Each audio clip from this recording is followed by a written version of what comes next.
coming to you live from Tennessee, from the east to the west. We are talking Cowboys everything. And you've just entered the Cowboy Zone. Welcome back to another episode of the Cowboy Zone. I'm your host, Marcus Jones, the Bluff City Cowboys, coming to you live from Memphis, Tennessee. And tonight we have a special episode for you guys. As you can see, I don't have my co-host Lambo here with me tonight, but I do have a special guest joining us from the Bay. Let them know who you are. Faithful Niner Empire. What's good? You know who it is. It's your boy, Jay in the Bay. And once again, Bluff City, thanks for having me on. Been a pleasure. And I'm looking forward to discuss this playoff matchup between the Cowboys and the Niners, man. Let's get it. Oh, yeah, man. Thank you so much for joining. We definitely appreciate it. The Cowboy Zone is we're definitely an informative show. So a lot of our fans who watch and they do their homework, so they're going to be bringing some great questions and comments. And we're all about just learning about our opponent from someone who knows best. And there are very few Niners fans or podcasters out there that know more about their team than you. So I appreciate you joining us tonight. All right, guys. So before we get started, I see the views are starting to pick up. So if you haven't done so already, make sure you like this, make sure you share this, and also make sure you subscribe and hit that bell to keep up with all news and notes from the Cowboy Zone. So we got our special guest here, Jay in the Bay. Jay, let them know a little bit about you. Let them know where you're from, how long you've been a Niners fan. Hey, sounds good. I'm from the Bay. Been a Niners fan since I was 10 years old. Love talking about the Niners, and I just recently started doing YouTube about a year ago. And I wish I would have started sooner.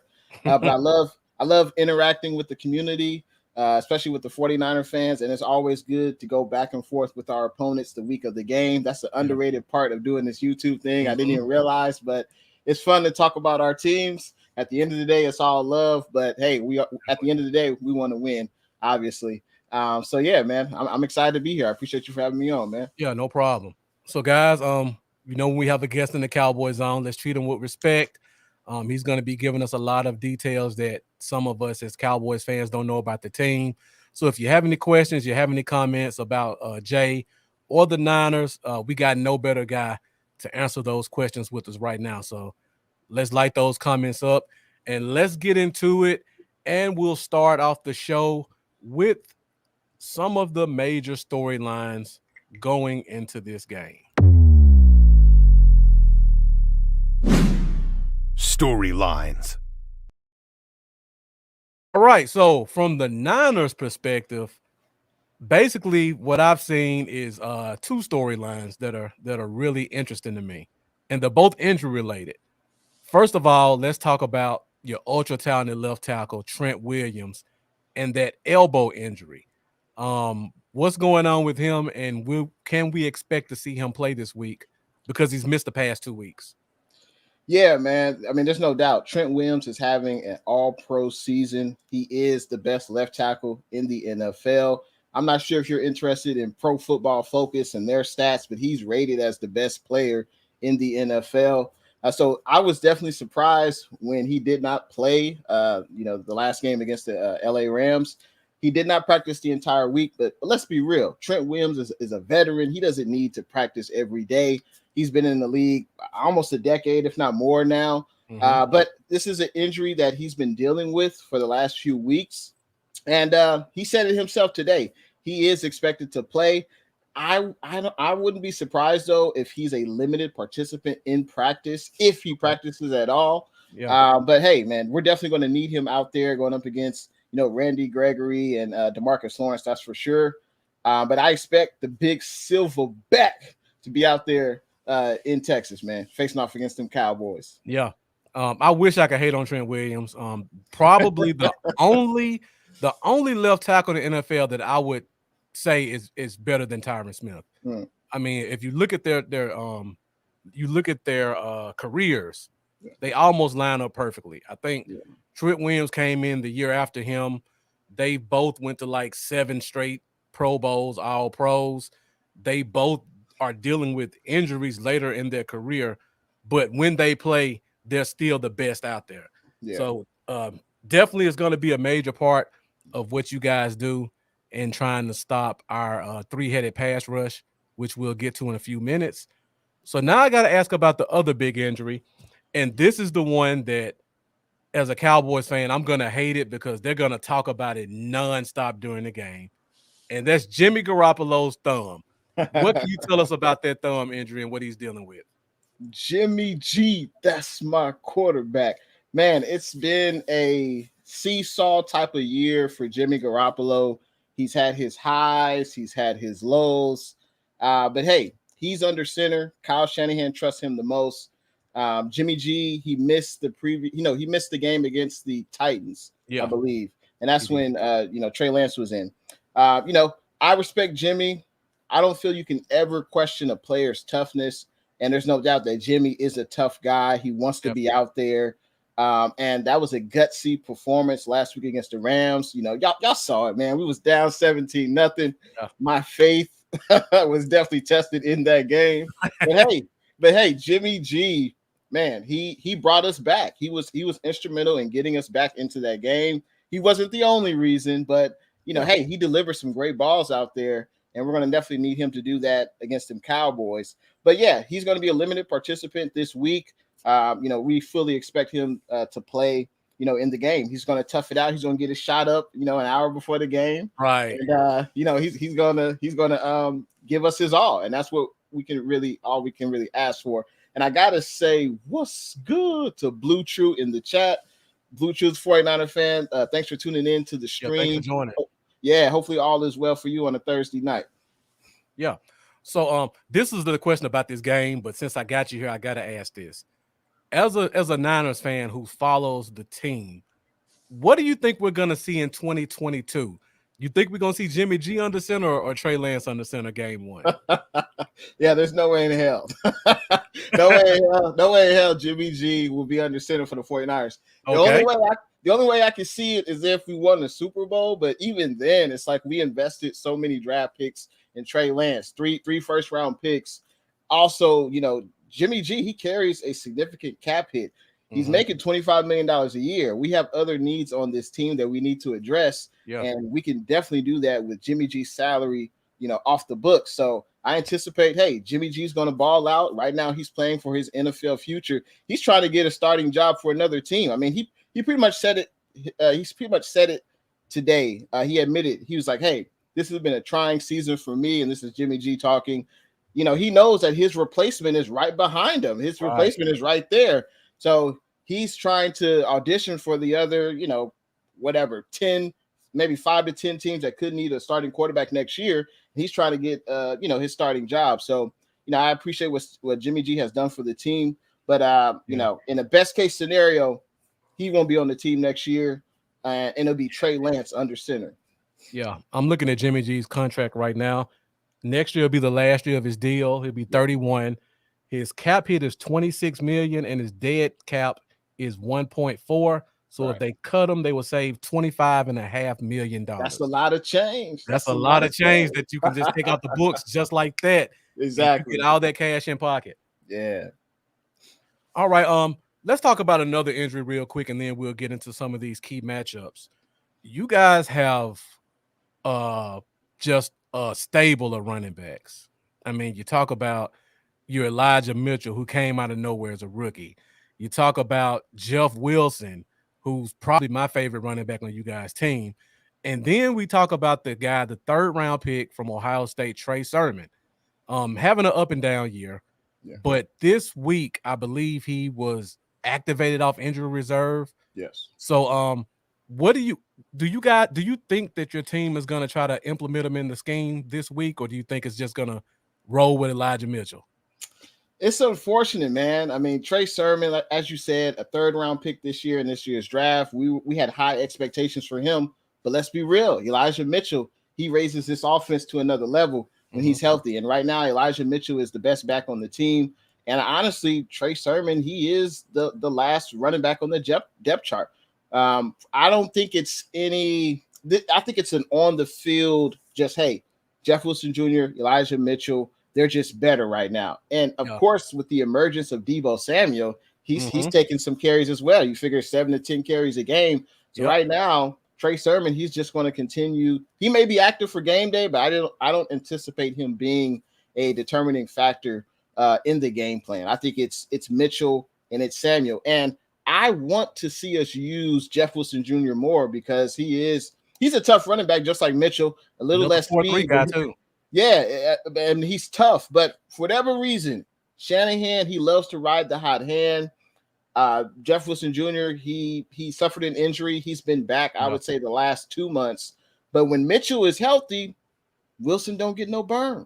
He's just not in the game plan. And so the Cowboys be ready to face a healthy dose of Deebo and Elijah Mitchell. Yeah, it was interesting watching the game last week and then looking at the stat sheet.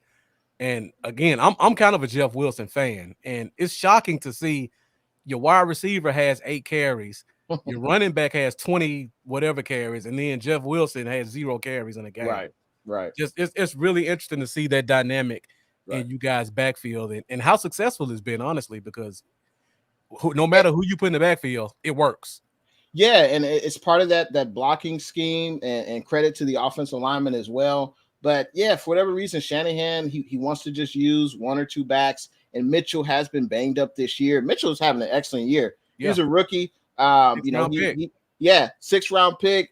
Man, he's showing first round talent.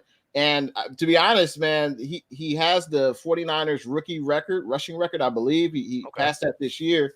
And he's having an excellent year, but he's been banged up. He's missed, I believe, at least 4 to 5 games due to injury. And Shanahan knows this, so why not use another back to offset his carries? But hey, man, Shanahan loves to ride the hot hand. All right. So guys, we're 13 minutes in. We got Jay for about an hour. So if you have any questions or comments, be sure to hit them up and I'll put them on the screen. If you haven't done so already, make sure you like, make sure you share, and make sure you subscribe to my channel as well as Jay and the Bay, because he's putting out great content also. So now let's go to some of the key matchups in this game on both sides of the ball and talk about where we think we stand on both of those sides. Key matchups. All right, so we'll start with the Niners offense first. Okay. And as much thank you, Mark Cantor, for joining us. Thank you for being nice. This is one of those guys who watch. He's a football guy. He's not just a Cowboys guy. So he'll hit you with some stuff about your team that you might not even know. But yeah, we'll start off on the offensive side of the ball, and we talked about the backfield a little bit and that blocking scheme. How do you think you guys are going to be in terms of your running game against us? You think we're going to continue to see that same ground and pound that you guys been doing, or you think the playoffs we might try to mix it up a little bit? No, I think it's going to be the same ground and pound. That's Shanahan's scheme. I think that works best with this 49ers offense. Jimmy G, he does some things great, other things he doesn't do so well. And I think this team is most successful when Jimmy throws the ball between 20 to 25 times. And when we can rely on a steady running game, it makes everything, easier. And I think this is what this offense is built on. We got Deebo, who's kind of the jack of all trades. He can catch the ball. Hell, he threw a touchdown pass last week. He could run the ball. And of course, Elijah Mitchell, the young stud. Yeah. I think if the Niners can run the ball, I would say more than 30 times, I think we'll definitely that'll put us in position to have a victory Sunday. But yeah, I think it'll be a heavy dose of the running game. And then of course, we'll love to work off play action, and get Kittle the ball out in the middle of the field, and also hit other receivers, Ayuk, Deebo, Jennings. So yeah, but expect to see a heavy dose of the running game. Absolutely. Yeah. Okay. And I talk about this to other Cowboys podcasters. Everybody thinks that I'm putting a cloud of negativity out, but I'm just being real. The Niners were my scariest matchup for us in the playoffs, because no matter whether you're up 17 like the Rams were last week or it's a close game, you do not take them away from their identity. And they proved, whether they're up or down, their identity can come through in big games. Right. So that running game is definitely something scary to talk about. And we got DJ Dog in the building. Thank you for joining. And he wants you to talk about that fullback, Kyle Juszczyk. I pronounced that right?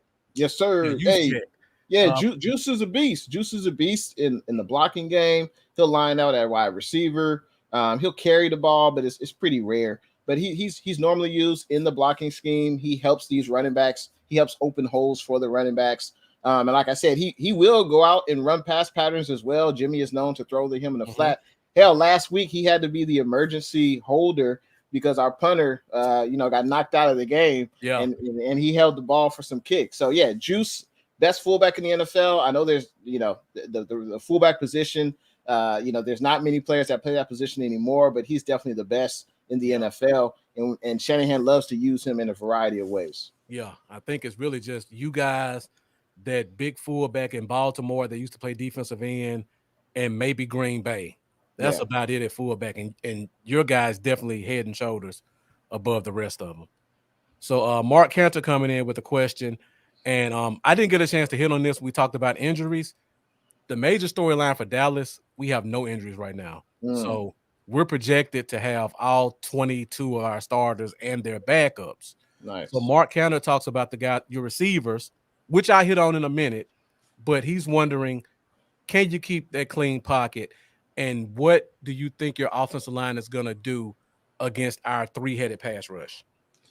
If Trent Williams plays, I think the left side will be kept clean, and I think that's probably the most important side because that's Jimmy's blind side.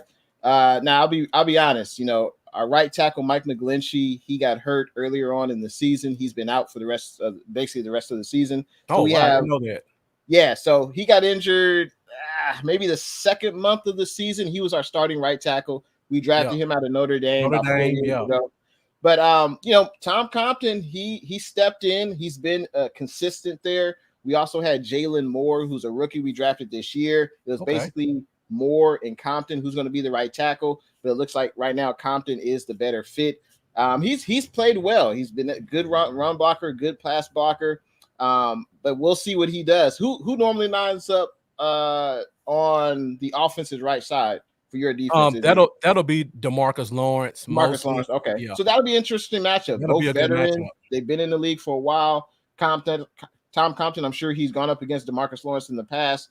So that'll be an interesting matchup. I won't be surprised if DeMarcus Lawrence gets the upper hand in certain passing situations. Because let's be real, Tom Compton, he is he's a backup. The only reason he's there is because McGlinchey started. So, you guys might, win some plays on your side. And also right guard is Daniel Brunskill. Man, he's been with the Niners for a few years, but he can have some up and down plays as well. Sometimes he reminds me of a sled on a football field. Sometimes he just be getting pushed back into the quarterback.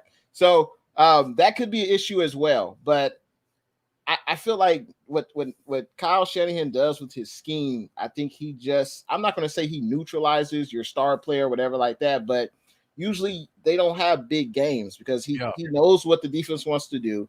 He schemes away from it. Just like, we play Aaron Donald twice a year, and Aaron Donald, generational great defensive lineman, right? But he usually doesn't have big games against the Niners. I just think Shanahan knows how to scheme, and he knows how to make your players less effective. But I don't think I got to be honest, I don't think we've played a Micah Parsons yet. So that'll be an interesting matchup, between the Niners and Micah Parsons in that defensive front. That's for sure. Yeah. And as you say that, Mark Cantor comes back with another comment talking about they'll switch, they'll move Law, they'll put Parsons at left end. There's something we do quite a bit. You guys have a genius in terms of your offensive coordinator and Shanahan. Dan Quinn has really changed his scheme around. He used to be known for just being a cover 3 guy, but this year he's doing more man. He's doing more stunts. He's putting people in different personnel packages. So it's going to be a great chess match between those two coordinators and how they move guys around in the pocket, especially with Parsons. Yeah. All right. And I see I got my guy Jeff joining us in the building. Jeff, thank you for joining. And we got Edward Brito. Don't recognize that name, so I don't know if he's one of your fans coming over or a new guy. But Edward, if you're new to the show, thank you for joining. Make sure you like, make sure you subscribe. And while we're here, Jay, what is your social media that you want people to follow? Hey, I appreciate that, man. You can check me out on IG, Twitter, YouTube, Jay in the Bay. Usually it's a J space in the Bay, but I'm sure if you type in Jay in the Bay, you'll find me. And I appreciate all the support. And make sure you follow me on my social media. And also, if you excuse me, if you're in here and you're enjoying the show, make sure you hit that thumbs up button for the Cowboys Zone, man. Yeah, appreciate that. So somebody brought up the wide receiver, so we got to go to you guys' receivers position right now. Yeah. Looking at the receivers last week, I'll be honest, I'm a big draft guy. I have no clue who Jaylen Jennings is.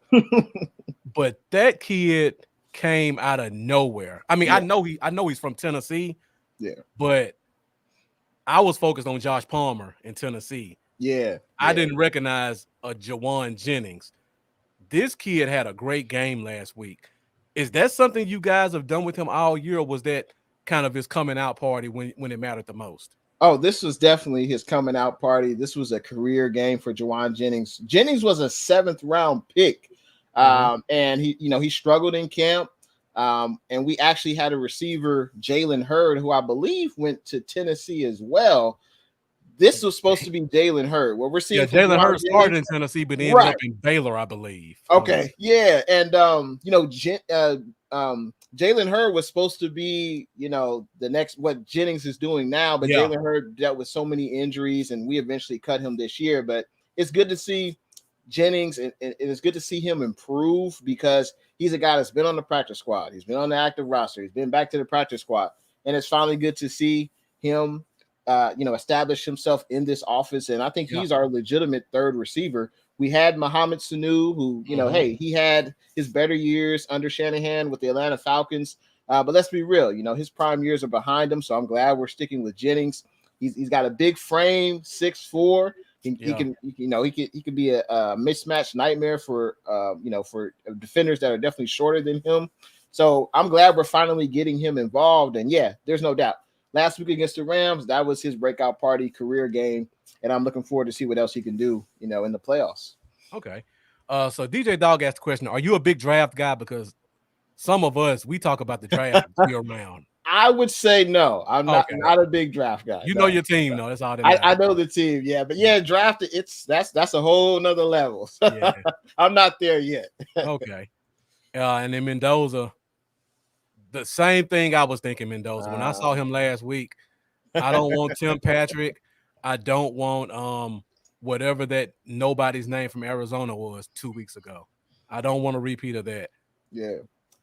We also got my guy Geechee in the building. Geechee, thank you for joining us.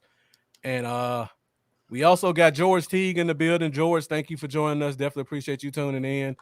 And I was definitely going to this one next, George. Deebo Samuel, South Carolina. I wish my friend Terry was in the comments right now. I was sick to my stomach when you guys drafted Deebo because I convinced everybody I knew Deebo would be the best receiver in the league by his 3rd year because he was a more athletic Dez Bryant is what I told people. And this year he's showing that. Yeah. And his physicality and his ability to run routes and things like that. So just talking about Deebo Samuel, and we got ourselves a nice little chess piece on our side of the ball in Trayvon Diggs. I think they're going to probably match him up and let him follow. How do you feel about your chances against Trayvon Diggs? And what do you think about Trayvon Diggs? Hey, Trayvon Diggs, he's having an excellent year. He's got 11 interceptions. Yeah. But I welcome that matchup. I'm looking forward to Deebo going up against Trayvon Diggs in this, Dallas Cowboys defense. But Deebo Samuel, man, he's having an outstanding season. I would be lying to you if I said, I expected him to put up these types of numbers as a wide receiver and his rushing touchdowns and things like that. Honestly, I thought the best receiver on the team was Brandon Ayuk. I call him the Ayuk show. I thought he was the best receiver on the team. basing it on his season last year where he led the team in basically every receiving category. And Debo, unfortunately, last year he had a sophomore slump. He dealt with some injuries. He had that broken foot at the beginning of the year, and then he dealt with the hamstring later on. Bad quarterback play too, let's be honest. Hey, that too, man. That too. Because, unfortunately, when Jimmy's out, we've struggled a lot. Let's just be real.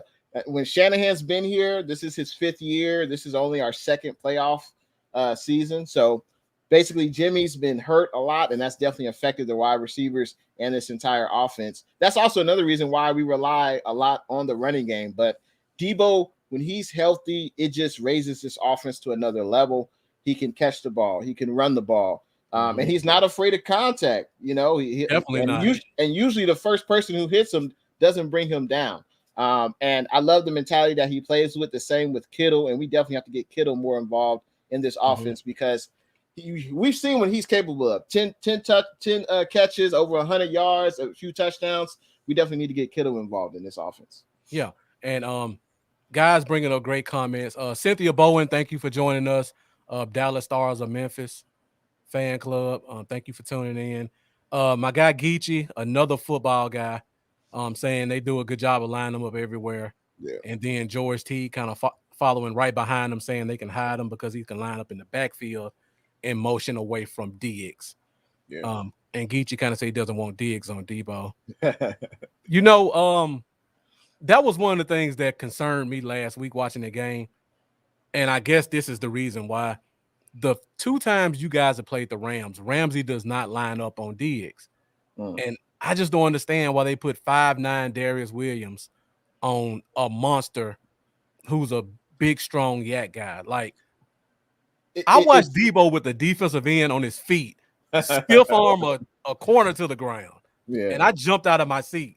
I had to catch myself for a minute because I'm a Cowboys fan. But that's just the type of guy he is. It's crazy. It seems like with the Rams and Ramsey, they use him all over the field. Sometimes he lines up at slot corner. Sometimes he lines up outside. They just want to, for whatever reason, that defensive coordinator just wants him to roam around. And that way, I guess the offense don't know where he is. Sometimes he's on the left. Sometimes he's on the right. Sometimes he's in the slot. I guess that's why they do that. But also, that's the benefit of Shanahan's offense with all the pre-snap motion. You really don't know where Debo's going to line up half the time. Yeah. So you brought up a great point, and that was leading to a next matchup. You talked about George Kittle and Mark Kander kind of saying Kittle is to the offense what Parsons is to our defense. Before I bring somebody on, I like to watch the last 3 games just so I have an idea of what the team is right now. Right. And when I look at the team, I didn't notice Kittle was very involved in the offense. And I think you kind of brought that point up a few minutes ago. So can you let me know, like, what's going on with Kittle? Has he been regressing for the year, or is it just something going on right now? Is there an injury we don't know about? No. I think Kittle just needs to be utilized more in the offense. I think last week, due to Trent Williams not being healthy, and we had to trot out Colton McKivitz, a career backup player. I think we use Kittle to block more, and this definitely affects his numbers. But it's disappointing because Kittle, he could be 100 catches a year, 1,200, 1,300 receiving yards. Yeah. But Shanahan, and part of it is Kittle's problem because he is an aggressive football player. He's the best tight end blocker in the NFL. And he'll definitely have no problem putting the defender, on the ground. But I wish we could use Kittle more like the Chiefs use Kelsey, or more like the Raiders use Waller. But, sometimes we got to use Kittle to help block so that way we can create that clean pocket for Jimmy G. But hopefully, because Kittle's numbers last week were pedestrian, 5 catches, 10 yards. But let's be real, he got most of his targets in the first half, and nothing went right for us in the first half. Yeah. So, honestly, I don't know what Kittle's going to do on Sunday. I don't know. I don't know if Shanahan's going to try to use him more in the offense, or is it just going to be Debo, Mitchell, or Jennings and IU, So we'll see. Yeah. And Terry Rudd, thank you for joining us. This is one of my close friends that's a Niners fan. Kind of like me. I watch the Niners because of him. He keeps up with the Cowboys because of me. So he probably knows my team as well as most Cowboys fans do. So thank you for joining us tonight and getting in the comments. Let's go. Jeff asked a question a while back. Jeff, we kind of touched on this before. He asked, "Are you guys going to roll with Jimmy G or Trey Lance?" And Jay pretty much with a laugh said, "There's no chance we see Jimmy G with the Niners next year. No chance. No chance." And somebody else asked a question. I think it was about key matchups. Mhm. So whoever you were, just stick with us because that was Edward Brito. Yeah, keep sticking with us. That's Okay. kind of what we're talking about right now with all the key matchups in this game. I got a question for you, Bluff. What you got? So, do you think the Cowboys' rushing offense will be effective against the 49ers run D on Sunday? You know, that's a good question. I gotta be honest. If it's Pollard, I say Pollard can break a couple. When I look at Zeke and I watched last week's game, Zeke makes some good cuts. Zeke has some good runs, but those runs were a few tenths of a second slower than they used to be. Those cuts took an extra step that they didn't normally used to take. You running in mud. Yeah, and you guys have a very athletic front four, and you also have a very athletic linebacker in Fred Warner who's hard to block in space. Yeah. Our offensive linemen have trouble getting to the second level, it seems like. So I'm concerned about Zeke in this matchup, but I think a guy like Pollard, he may have a chance to break only because you guys run so much cover 2, cover 4. If he can get past that first level, I think it's 20, 30 yards. Yeah, that'll be interesting to see because our run defense was putrid the first, I would say, 2 months of the year. And Javon Kinlaw, our first round pick, he got hurt, I believe, probably the second month of the season. And I forgot you guys even have him. Yeah, exactly. And he's been out for the year due to a knee injury. Armstead, who can play inside and outside, we moved him inside next to DJ Jones, and that's really helped defending the run. So I think it'll be an interesting matchup because I honestly, I'm not too worried about Zeke. I know, hey, Zeke had a great, first 4 to 5 years of his career. I don't think he's the same back. I think Pollard is more explosive. But I think our run D is pretty stout. Honestly, I'm not really concerned about the run D. Now, the pass defense, that's another issue because we definitely had injuries in the backfield, but I'm sure we'll get to that. All right, yeah, we could talk about that now, actually. Let me go through a few of these comments. Let's see, we missed. I got Shane Odom in the building. Shane, thank you for joining us, lifelong Cowboys fan. Been a full Cowboys Zone supporter, so thank you for tuning in. And Mark Cantor making the comment, if Trent is back, you'll probably see Shanahan used more in the passing game. Great point, Mark. They probably had to use him more in the past couple of weeks, and that definitely correlates. Trent being out the past 2 weeks, and Kittle's been kind of quiet. Yep. And then Mark following up saying the plays we've been calling that shotgun run formation needs to stop. Yeah, definitely. I would agree with that. And I thought part of it last week was due to Jimmy's thumb. When you're taking that direct snap and then that impact from the football going to the hand, maybe that affects Jimmy a little bit. So that's why they did those shotgun runs. But I agree, those shotgun runs aren't really effective. But in the second half, Jimmy was under center more often. So yeah. And Terry brings up a great point talking about Dre Greenlaw. That guy's a hammer. I like him. He came back with a vengeance last week, man. I mean, this was only his, I think, third game because he's been out with growing issues and whatever. But man, I love the aggressiveness. He flashed on the screen for me. Now he did go past the whistle a few times. He had some penalties, but I love the aggressiveness. And you got Fred Warner, Dre Greenlaw, and Azeez may be coming back. So that's a nice 3-headed rotation at that linebacker position.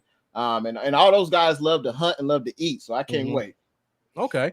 Yeah, I'm just familiar with Fred Warner. I'm familiar with Greenlaw after last week. Yeah. But yeah, Fred Warner is definitely an athletic linebacker that I liked. I believe out of BYU, if I'm not mistaken. Yep, BYU. Okay. All right. So we led into that secondary a little bit. Let's go ahead and go there. So first of all, I know you guys got a guy in Ambry Thomas, one of my favorite corners out of last year's draft from Michigan.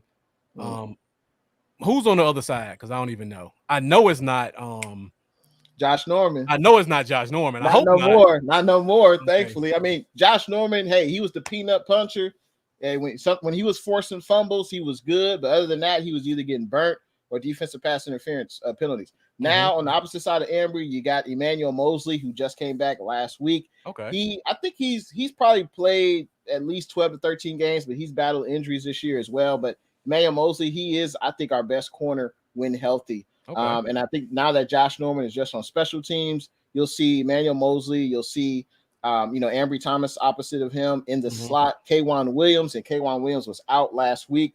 So K'Wan Williams, he's a pretty good, nickel corner. Yeah, you can blitz, and he's pretty good at his position. And after him, you got Demo Lenore, another rookie we drafted this year. Oh, and also Dante Johnson. So honestly, there will be opportunities for this Cowboy receivers to make plays on the Niners corners. I'm not gonna lie and say, oh yeah, we got the best secondary in the NFL. None of that.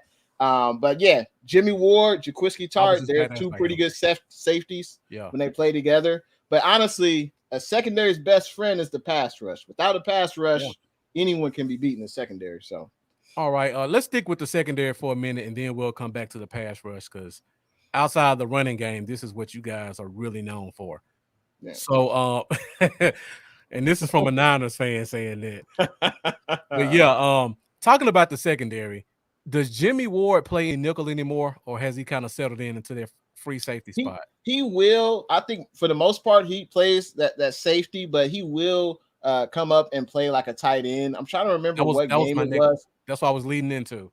I think it was against the Falcons. When we played the Falcons, he would line up on certain plays on Kyle Pitts and man him up, and I think he does do that very well. But normally he's at the safety position. I know you guys got a pretty good tight end. Got two of them. Dalton Schultz, yeah. Yeah. So he's got 60 plus catches, I believe. Yeah. On the year, he's had a really good year. Yeah. So that'll be an interesting matchup. Sometimes we'll bring Ward up there, or he could see Fred Warner on the tight end, or maybe Greenlaw on the tight end. So yeah, that'll be an intriguing matchup as well. Yeah, that was actually what I was leading into. I was trying to figure out who can we expect to cover our tight ends. Yeah. We also have another tight end named Blake Jarwin. Okay. He's supposed to be the guy, but he's been dealing with injuries for the past 2 years. Yeah, he's been there for a minute. He just came off injury reserve, so he's going to be playing this week. So we're probably going to see a lot more 12 personnel. Okay. So I'm just curious to see how you guys kind of cover that, especially considering how much the past 3 weeks you guys have been running heavy cover 2, cover 4. Yeah. So it's going to probably be more linebackers covering the tight ends, right? I would say so. More linebackers, unless we're in man. Last week against the Rams in the first half, we ran a lot of zone, especially on third downs, and the Rams were very effective.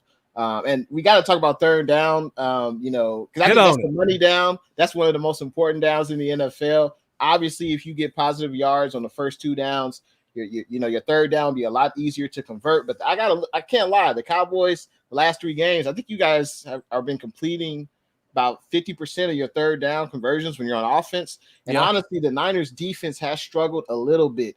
Last week against the Rams, we struggled in the first half, and in the second half, we started to blitz a little bit more, get pressure on Stafford, and we did much better. So I think we will struggle with that a little bit going up against the Cowboys, but hopefully DeMeco Ryans can make some adjustments and even that out, because the third down is very important in the NFL. Very important.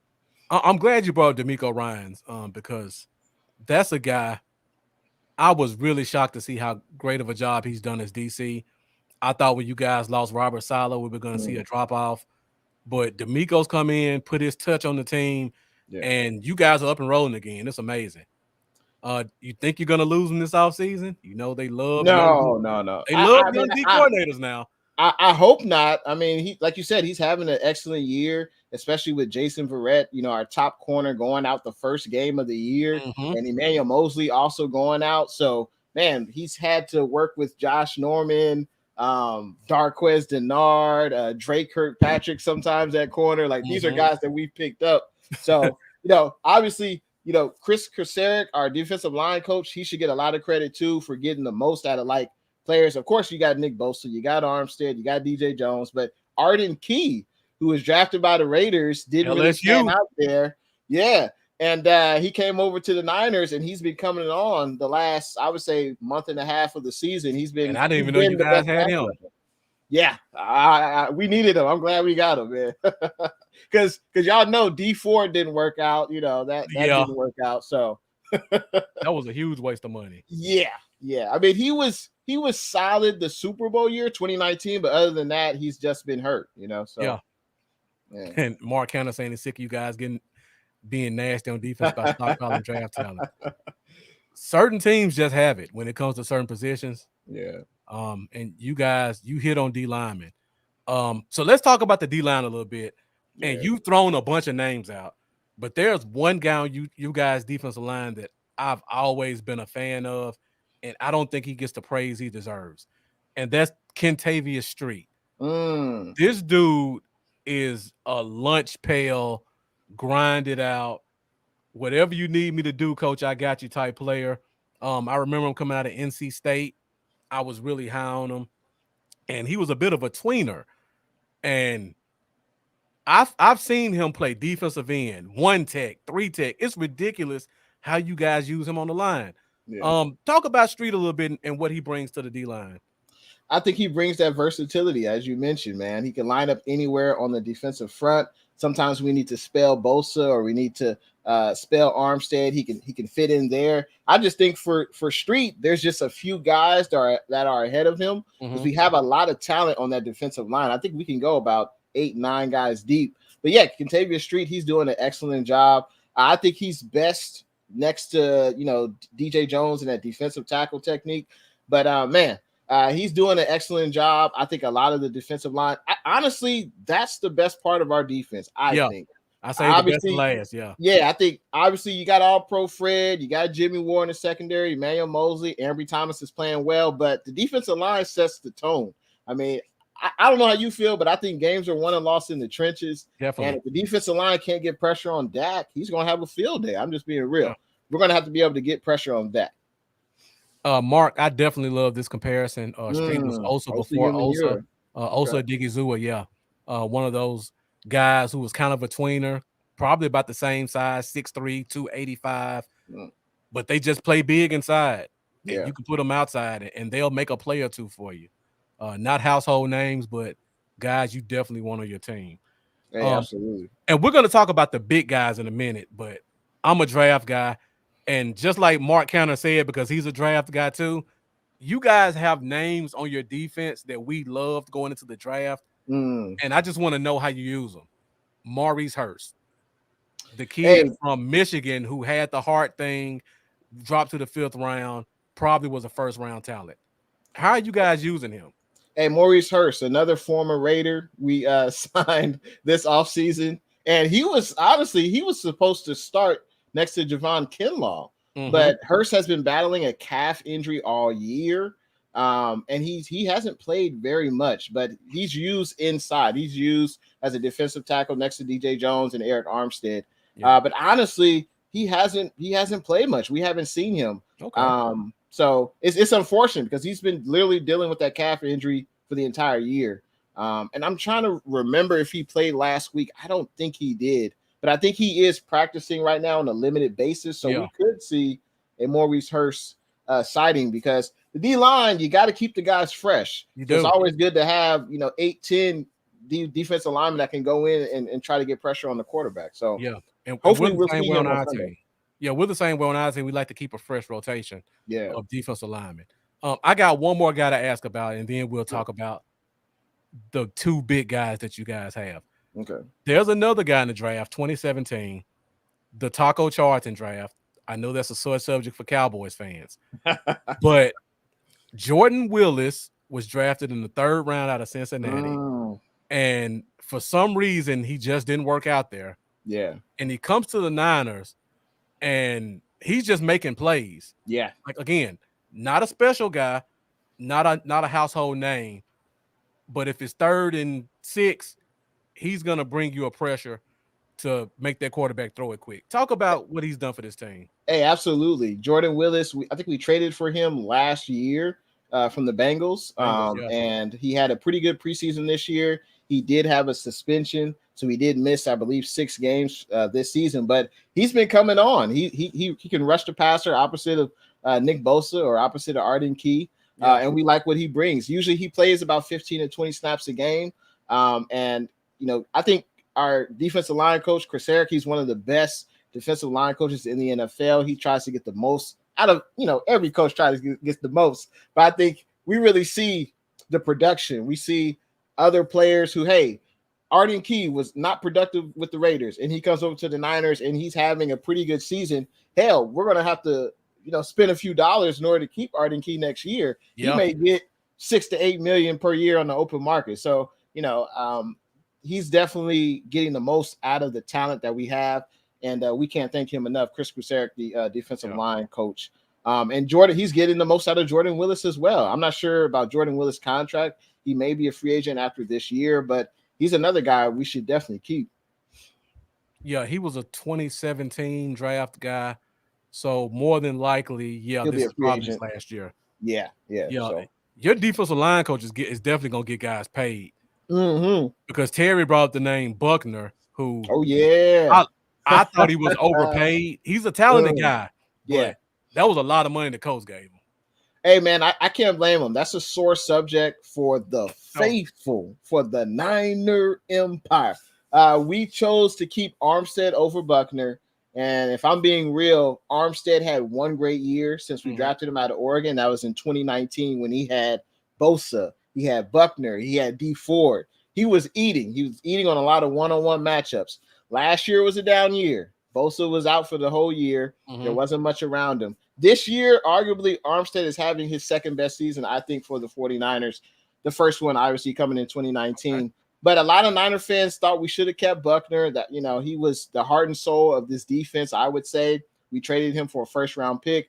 Javon Kinlaw's not panning out right now, but I'm not giving up hope on Kinlaw. But, is Buckner worth $5 million more per year than Armstead? I don't know, because Buckner's getting $21 million a year. Armstead's getting 16. So, hey, I think Armstead's playing pretty well this year. Yeah.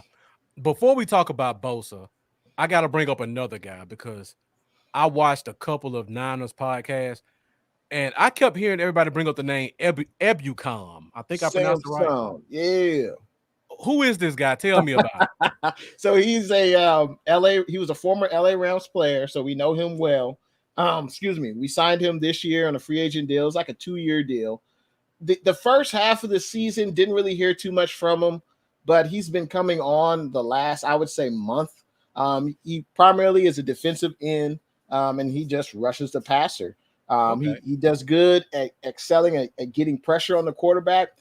He's not going to wow you with the sack numbers, but he does a good job in just getting pressure. And right now he's just a Jag. He's just another guy right now. But I just heard his name keep popping up on different Niners podcasts. But he's good at getting pressure, but he's not going to wow you with sack numbers now. And you just said he was from the Rams. Now I know who he is. Yeah. I believe he played linebacker for the Rams, though, if I'm not mistaken. Yeah, with the Rams, they didn't really use him as a pass rusher. They used him more as a linebacker, drop back in zone coverage or whatever.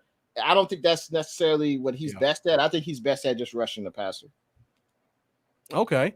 So now we'll talk about this last guy on your defensive line, and that's baby brother Bosa, Nick Bosa, younger brother Joey Bosa.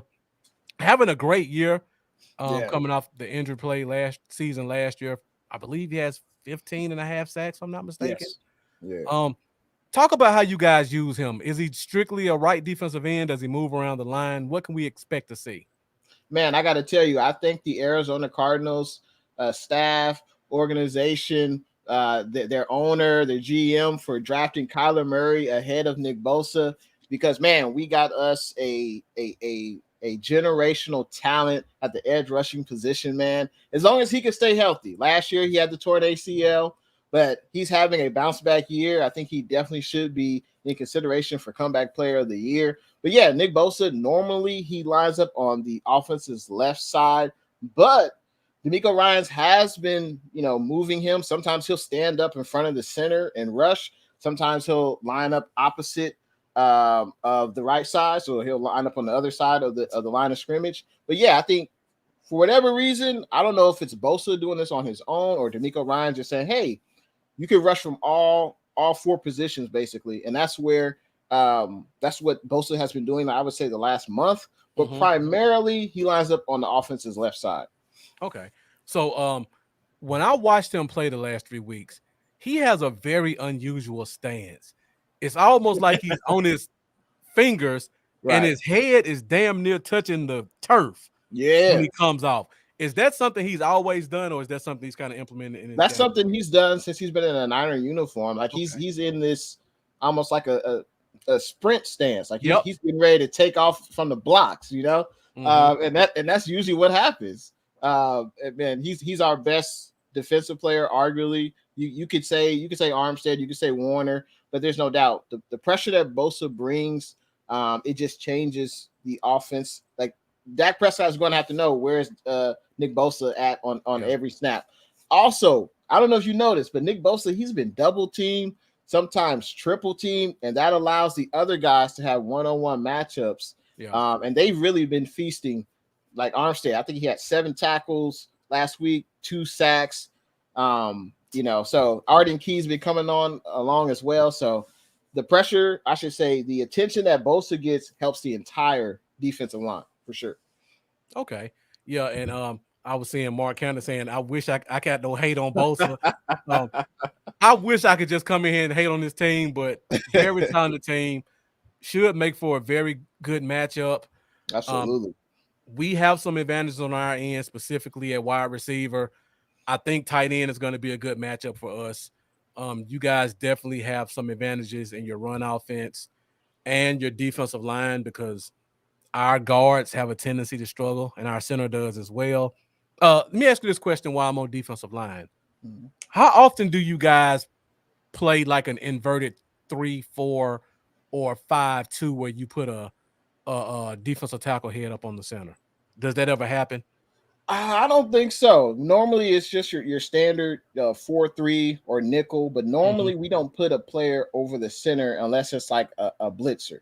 But normally we don't do that. So how often do you think you guys blitz? Because I don't notice you guys blitzing a lot until I started watching that Rams game a little bit in the second half. I would love to give you a stat that showed us, hey, blitzing versus non-blitzing, but I would say overall for the season, we don't blitz that often, especially if we can get home with our front four. We can get home with our front four. There's no need to blitz, and I think we kind of saw that last week where the first half we couldn't really get home to Matt Stafford. He had only had 1 incompletion in the first half, and then in the second half we started to blitz a little bit more, get pressure on Stafford, and it was a different game for them. But I would anticipate us. It'd be interesting because Dak is mobile. I know he uses it. Yeah, if he uses it. He's not as mobile as he was before the broken leg injury. That's what I've been hearing. So it'd be interesting to see. He might have to use his legs in order to, escape the pocket and, make plays. So, watching Dak play, I don't think he's lost his mobility. We've been hearing rumors in Cowboys Nation that the front office has been telling him to kind of limit his running. And when I watch him play, I see a lot of timidness and his willingness to run sometimes. He don't want to get hit. When the mobility, when the opening is there and he takes it, he looks like old Dak. Yeah. But he's gonna pat the ball a few more seconds. He's gonna look behind him to see if he can have another couple seconds to throw it before he really takes off. And we'll talk about that because that's one of my keys to victory also. So I know I've been asking you a lot of questions about your team. We're at 54 minutes. I don't want to hold you all night. Do you have any questions for me about the Cowboys related to this game? I would say, so I asked you about the running game. Do you guys think you'll have an effective running game? I think there will be some opportunities for the Cowboys to be successful in the passing game. Who do you think is going to match up with Kittle?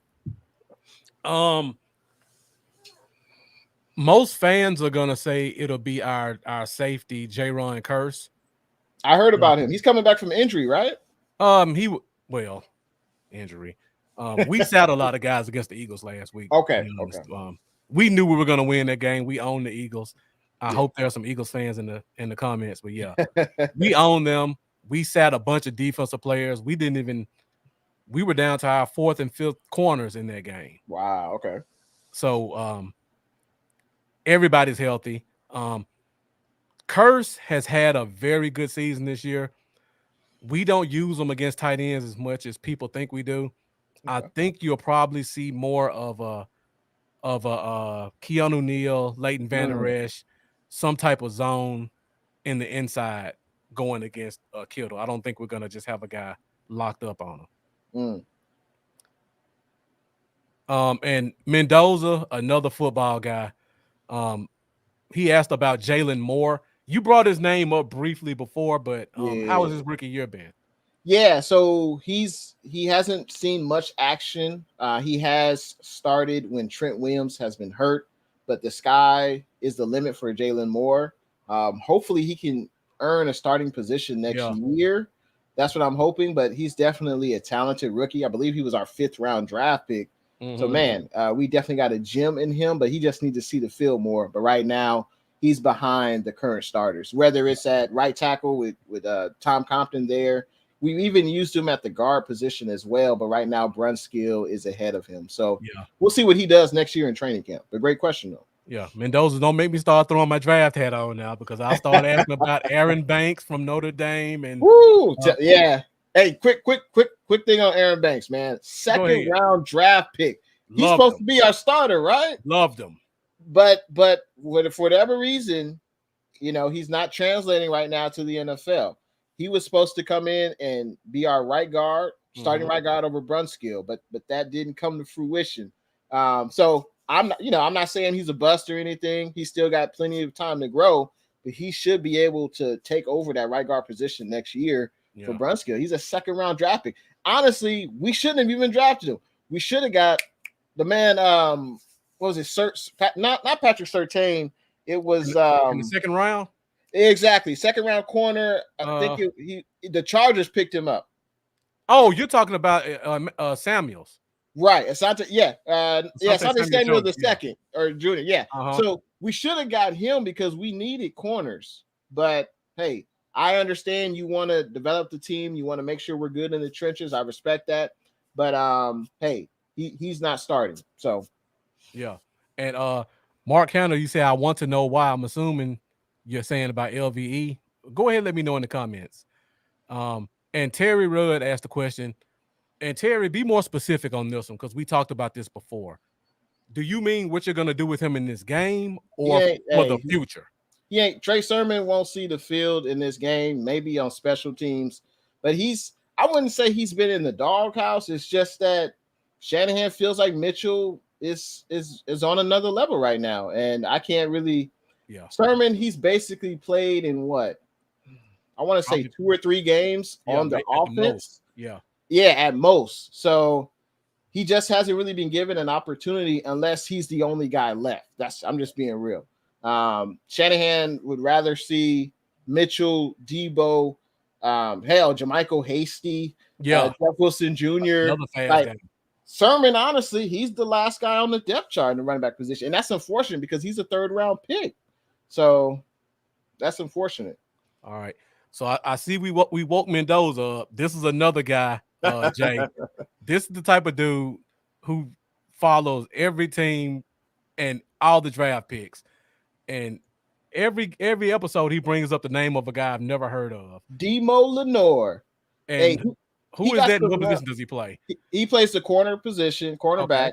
He got some run when Jason Verrett got hurt. But then, Lenore was taking his rookie lumps. He was getting beat. He was getting called for penalties. He got benched. And just like how you loved Ambry Thomas, right? Ambry Thomas has just been getting defensive snaps, I would say, for the last month. Other than that, he's been basically on special teams or he's been a healthy scratch. So, sometimes it's your night. Sometimes it's not. In regard to Aaron Banks, he just ain't cutting it right now for whatever reason. He did get injured in the preseason. He did get injured. He had a shoulder injury. So obviously, he's going to take a step back. But even so, I think we kind of we didn't really think Brunskill was that guy. And I mean, Brunskill, he's solid, but Brunskill has been with the Niners for a few years. He's played multiple positions along the offensive line. And Brunskill ain't gonna just let you, take his starting job. He gonna fight for it. And that's what he did. But hopefully Aaron Banks can, win that position next year because he's a second round pick, So all right, Jay, we're at an hour. I mean, I see Mendoza starting to crank up. I see Terry Rudd starting to get back in the comments. We could be here all night. Night. And then we just got Ed and Eddie in the show. Thank you for joining another big Cowboys podcaster. If you guys want to follow another great Cowboys podcaster, check these two guys out also.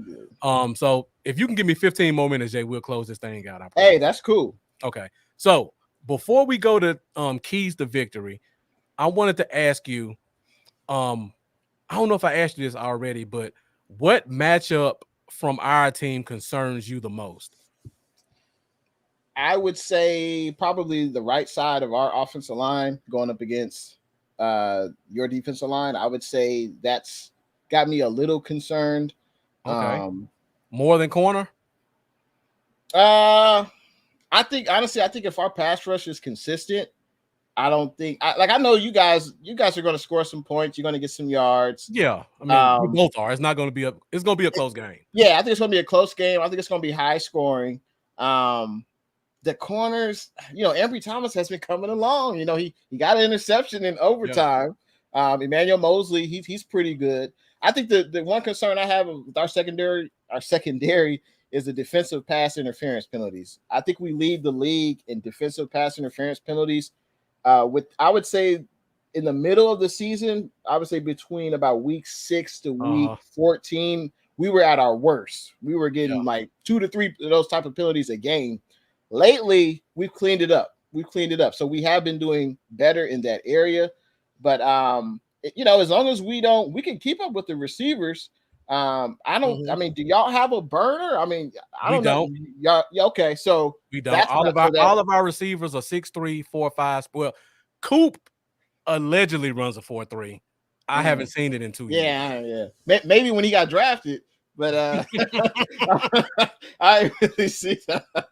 So y'all don't have a burner, so that's comforting to a Niner fan because that's always a threat when someone's a burner. But I think we match up well. I just think it's going to start in the trenches, and I think that's what Shanahan's. Well, before we get to the keys, but I think that's how the game's going to be determined. And also, one thing I noticed. Well, we'll get to that in the keys, but okay, yeah. And for me, I'm really concerned about and I hate to say this because I've been one of the few supporters of this guy.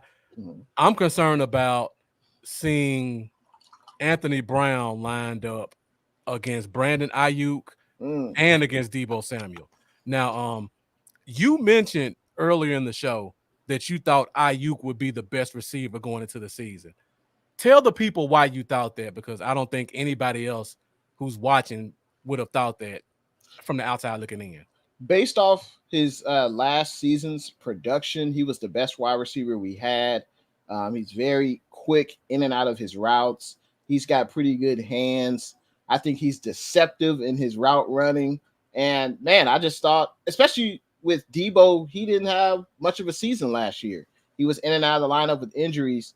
I just thought Brandon Ayuk, and honestly, Ayuk and Shanahan, they had a little tiff in the beginning of this season. And, hey, Jimmy wasn't really targeting Ayuk. Ayuk has really come along in the last 6 weeks, I would say. His production level has definitely increased. And I just like the matchup. He can read. He knows when the defense is playing zone. He knows when to sit and be an open big target for the quarterback. He just does a lot of things well that I like, and I'm glad that we drafted him because the 49ers, after Terrell Owens, and I guess you could say J.J. Stokes, but he was solid. But we have gone a long stretch with not drafting good receivers. And Deebo and Ayuk in back-to-back years, man, that's like those are pillars. Those are building blocks for this offense, and I'm just glad that we got both of them on this roster. Yeah, I'm with Mendoza on my biggest concern. Leighton Vander Esch is not good in the trenches. I talked about that before he got drafted. He's just a big guy who moves well. He don't want no problems in the hole. I can tell you that right now for a big guy. Parsons is really good against the run. Parsons is just an overall monster. Yeah. But Parsons is a young guy. And just like Mendoza said, Kyle Shanahan can coach with the best of them. He can throw some stuff in there that could possibly confuse him and open some stuff up for you guys. So definitely that run game is kind of concerning to me. Ed and Eddie, we talked about this earlier in the show, and Jay told us about Jennings and kind of his breakout game last week, and we all kind of hope he doesn't have a repeat of it. Man, we've been going for hour 5 minutes. I think we pretty much hit on everything. So let's go ahead and go on to our next topic. We'll just briefly a couple of keys to victory, and then we'll do some game predictions, and then we'll get you out of here. All righty. Keys to victory.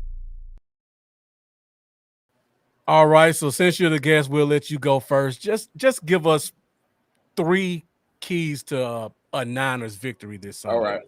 So if the Niners win, these are 3 keys I see that will present themselves. So number 1, you got to run the rock. Got to run the ball easily 30 to 40 times in the game. Now, when we run the ball, I think we can win the time of possession, which keeps Dallas high-powered offense off the field. Also, by running the ball, we got to convert on third downs. And I think that's something we can do. And I think running the ball will open up the play action. Last week against the Rams in the second half, we had a drive where we ran the ball 10 straight times. And then that was the 11th play was Debo throwing a pass to Jennings in the end zone for a touchdown. That was that trick play. So number 1 key, got to run the ball. I think number 2, we got to be disciplined. And this is something I think them Cowboys lack. I think the Cowboys, they do have the most penalties in the NFL. We do. And that could rear its ugly head on Sunday. So the Niners need to, hey, don't fumble, no interceptions on offense, and play smart football. Last week, I think we did have more penalties than the Rams, but that's something that we have to clean up. So run the ball, play disciplined football. And I think number 3, I think it's going to be the Shanahan matchup versus Dan Quinn. Now, these two, they know each other really well. They know each other real well. And the great thing about Shanahan is it's not only his scheme, but I think he just knows how to make your best players less effective. And I think we will see that on Sunday. Micah Parsons, he's a hell of a talent. I haven't seen him up close and personal, but I'm looking forward to it. Because with Shanahan and his pre-snap motion, you don't know what's coming. You don't know if it's a run, if it's play action, if it's a pass. So it's running the ball, play discipline, and Shanahan. I think if we do those 3 things, Shanahan dials up a hell of a game. I think we could win that game and advance to the next round of the playoffs. Yeah. Let me ask you this question before I get my 3 keys. Sure. Your defensive line, how susceptible are they to the hard count and jumping outsides? Man, that's a great question. I wish I had the numbers in front of me of how many encroachment penalties we've had or offsides. I haven't really seen that many. But that'll be something to see because we'll see who has the home field advantage because I don't know if you know, but against the Rams, it was a sea of red. That was ugly. So we'll see what happens in Texas, but that's something that we'll definitely have to look out for. Yeah, I was asking that question because the last 3 weeks, our offense looks completely different when Dak takes advantage of that hard count, gets the guy to jump off sides, and we basically just have free plays. And we've just been chunking it, and they've been coming down with it. So taking that out and not considering you guys are big offside committers, I would say my first one, and Terry's been hitting on this one just all night in the comments, Dak has to be mobile. You guys bring the heat with your front 4, and you guys kind of play a little bit of zone with your linebackers and your corners and safeties. There are going to be some pockets there where Dak can get 2, 3, 4 yards to make it 2nd and 6 instead of 2nd and 10. Those will be critical in terms of this game. So if Dak can get a couple of those to kind of keep the pass rush off, and also possibly bring those linebackers down a little bit more, that brings me to my second key. And my first two keys are offense. The second key is we have to establish the short passing game. Watching the Cowboys play, and everybody who is a Cowboy fan will attest to this, we have a bunch of long developing ass plays. Like, we literally, if it's not a screen pass, which we all hate as Cowboys fans, it's some route where all three receivers are running post and corners and 15-yard comebacks. We need to do what you guys did last week, where you start seeing that outside guy run a slant or run some comebacks, because I think you guys are going to play zone. And I feel like the short passing game will be very beneficial in helping us win this game. And the third key, and this one is a cliche, turnovers. We are leading the league in creating turnovers, and I think you guys may be like bottom third. So just coming into the game, there's a big disparity. And I've seen bad Jimmy before, and it happens without even putting pressure on him. So we need to just stay disciplined. Hope Jimmy makes a mistake, because our guys in our secondary and our linebackers, they're getting their hands on the ball. So we got to win the turnover battle. Dak has to make some clutch runs, even if it's 2 or 3 yards, and we got to establish that short passing game. Hey, those are excellent keys, man. Excellent. All right, I'll just go through the comments real quick and hit on what some of the guys said. Slow Debo down. Dak needs to run. McCarthy has to get them focused, definitely. Terry, stopping the run defensively, establishing the run, and then taking advantage of the middle of the field. Yeah, because we do have some holes that could be taken advantage of in the middle. Mendoza says establishing the run, stopping the run, scoring early, which is a problem that we do have. Luckily for us, our red zone offense is much better at home than it is away. So hopefully we can take advantage. And we definitely got to get off to a fast start, because we can't go down 17-0 in the Star. I don't want to do that again. No, you don't want to do that. I think you guys are gonna have a nice presence in our stadium, but it ain't gonna be like it was in LA. Oh, it ain't gonna be 60-40? I don't think it's gonna be 60-40. He's gonna be nice though. I mean, that's right in your backyard too. So exactly. Yeah. That's about probably like an 8-hour drive from the Bay Area, from Bay Area to LA. So yeah, that's crazy when you think about that, because as a guy from Mississippi, you think everything is probably 2 hours away from each other, but be in the same state and still be 8 hours away. California is like, to drive from the top of California to the bottom will probably take you maybe 16 hours, maybe. Yeah. So it's Dude, I live in Memphis. I can get to Dallas in 7.5 hours. Wow. Another state. That's crazy. So that's crossing over 2 states. So it's ridiculous to hear that from one state it takes 8 hours to get to a place. Yeah, crazy. Cali's huge. And Mark Hanna saying Randy's getting the Jimmy. I put 5 on it right now. If Trent Williams plays, I don't know. I'm a big Trent Williams guy. Yeah. And Mendoza said we need to have Jimmy seeing ghost out there. And Eddie saying it was more like 70-30. I probably agree. Yeah. There was a lot of red out there. It was. All right, we're at 1 hour 14 minutes. We'll hit right at 1 hour 15. So before we get out of here, everybody again in the comments, let me know what your score prediction is for this game, and then we'll close this thing out.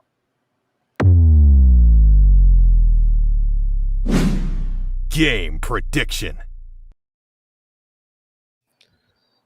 All right, so we got special guest Jay in the Bay joining us tonight. He's been dropping a lot of knowledge about his team, the San Francisco 49ers. Just even talking to him, there are a lot of matchups, some good for his team, some bad for his team. And it's all going to play out on the field this Sunday, which just so happens to be my birthday. So I'm hoping for a great birthday this year.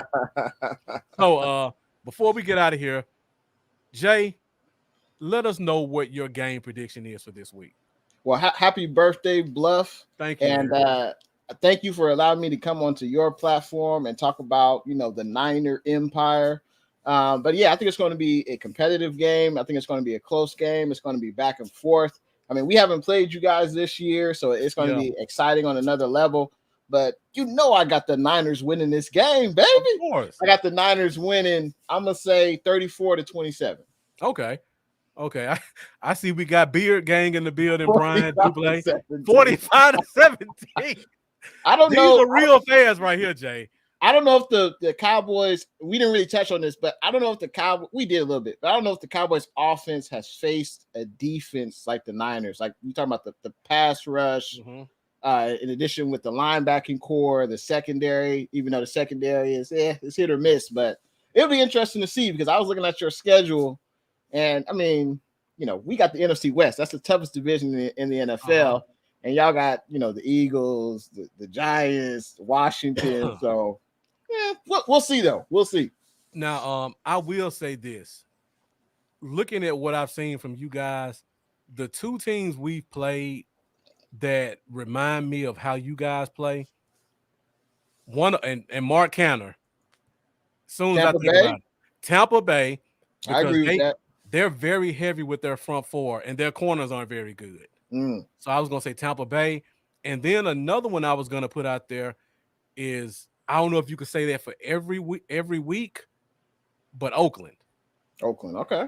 Oakland and their two pass rushers wreak havoc against us. He's a beast. Yeah, Max Crosby. And also the kid they got from Yannick Ngakoue. He's another guy they had too. Yeah. And those are both losses for us. So that kind of concerns me. So looking forward to that. Let me go through these comments again real quick. Got my guy Jeff 38-27. Mendoza saying a star slow for both teams. He has a 30-20. Mark has a 27-24. Our kicker can't make extra points, so that's what he's saying. Then Terry having 33-29. Niners. I think it's gonna be a close game. I'm probably leaning towards Mark. I'm thinking 27-24. I don't think he's going to miss an extra point, but I think it's going to be probably 2 or 3 touchdowns, 2 or 3 field goals. It could be a coin flip, though. That could easily flip the other way, but I definitely have the Cowboys taking it as of right now. It was a little bit of fool's gold from the Eagles last week, scoring 50 points, but I'm going to hold out on faith that our offense is clicking right now, and they'll be able to keep the ball moving. Okay. And Terry, you did catch that. Tampa and Vegas both won against us, so But defensively, those two teams remind me of kind of what you guys have in your defense. All right, man. Great show. Hour 18 minutes. Thank you for joining, Jay. Before we let you go, let the people know where they can find you at, and let the people know when they can watch you. Absolutely. You can find me on YouTube, IG, Twitter, Jay in the Bay. And also shout out to everyone in the chat. You guys were excellent tonight. I love a lively chat on my channel as well. But yeah, I talk about everything regarding the 49ers. During the season, I do a pregame live stream, postgame live stream. Usually the pregame is at like an hour and a half prior to the kickoff. And the postgame is about 2 hours after the game is over. That's when I have scheduled streams, but otherwise it could just be breaking news, 49ers sign somebody or 49ers release somebody. You can always tune in to Jay in the Bay on YouTube for your latest 49ers news, latest breaking news, all that good stuff. And shout out to you, Bluff City, man. I appreciate you for having me on your YouTube channel, man. And make sure you guys hit that like button. And if you haven't, subscribe to both our channels, man. We appreciate it.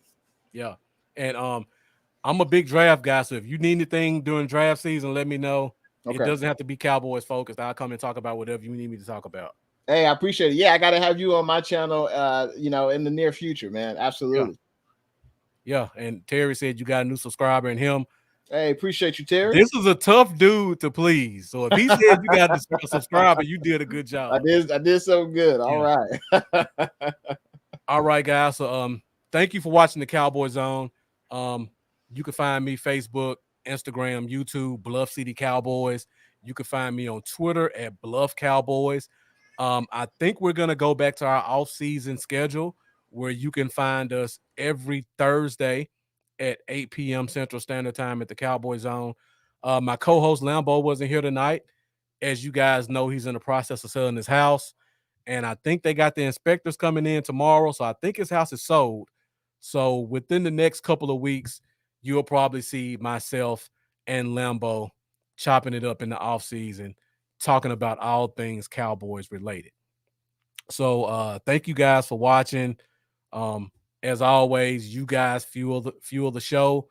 Thank you for your great questions. Thank you for your comments. Thank you for taking the time to watch us for an hour and a half, because there's a lot of great podcasts on the Cowboys and the Niners side. And for you guys to take the time out to watch two guys just talk about their teams, we really appreciate it. So once again, I'm Marcus. This is your boy Jay in the Bay, and we are out. Thank you guys. Have a good night. Have a good night.